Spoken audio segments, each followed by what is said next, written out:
башка авторлордун укугун коргойлуу деген жакшы акция өткөрүп турат. Ошон үчүн баарыңыздарды чакырабыз. Башкалардын укугун тебелебестен бардык дистерди лицензия менен сатып алсın. Чоң кинофильм чыкканда дагы ошол пираттар уурдап кетип чыгарып, алар эч кандай пайда таппай калып атышат. Чыгарып берип коет да. Ошондо көрүп атсаңыздар, бер жактагылар күлүп атышат, бирөө попкорн көтөрүп алып басып өтүп кетет.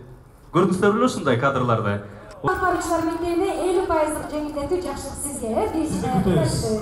Азаматсың, жакшы бакалар билет экен. Аганы көрүп инесөт. Кызды көрүп сиңдесет. Эжесин да, ама эжесин да. Ошону мындай жаман сапатта ушундай каракчылар которуп алып туруп, кичинекей дистерге чыгарып берип коет да.